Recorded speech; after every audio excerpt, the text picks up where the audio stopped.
আসসালামু আলাইকুম বন্ধুরা, আমি আজকে আপনাদের দেখাবো কিভাবে TP-Link WR840N রাউটারটি কনফিগারেশন করবেন এবং আপনাদের রাউটারটি সেট আপ করবেন।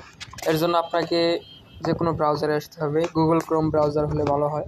তারপরে ব্রাউজারে এসে লিখবেন 192.168.0.1 এই অ্যাড্রেস লিখে আপনারা এন্টার করবেন।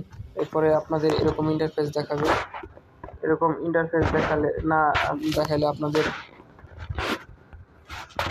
অ্যাড্রেসটি ঠিক করে নেবেন এবং ঠিক করার পরে আপনাদের এখানে ডিফল্ট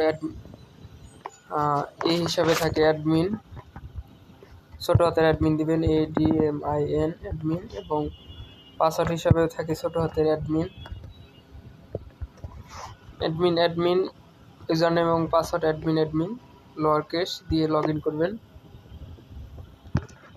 লগ ইন করার পরে আপনাদের সেট আপ করার জন্য কুইক সেট আপ মোড থাকতে পারে। আপনারা কুইক সেট আপ মোডে আপনাদের অপশন দিয়ে সেট আপ করতে পারবেন, অথবা নেটওয়ার্কে এসে আপনারা কানেকশন টাইপ এখান থেকে PPPoE এটা সিলেক্ট করবেন। এরপরে আপনার আইএসপি থেকে যে ইউজার নেমটি দিয়েছে সেটি এখানে দিবেন এবং আপনার আইএসপি থেকে যে পাসওয়ার্ডটি দিয়েছে সেটি এখানে দিবেন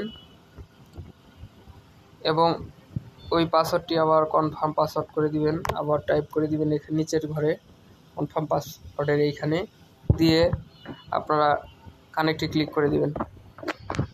কানেক্টে ক্লিক করলে আপনার স্ট্যাটাস কানেক্টেড দেখাবে।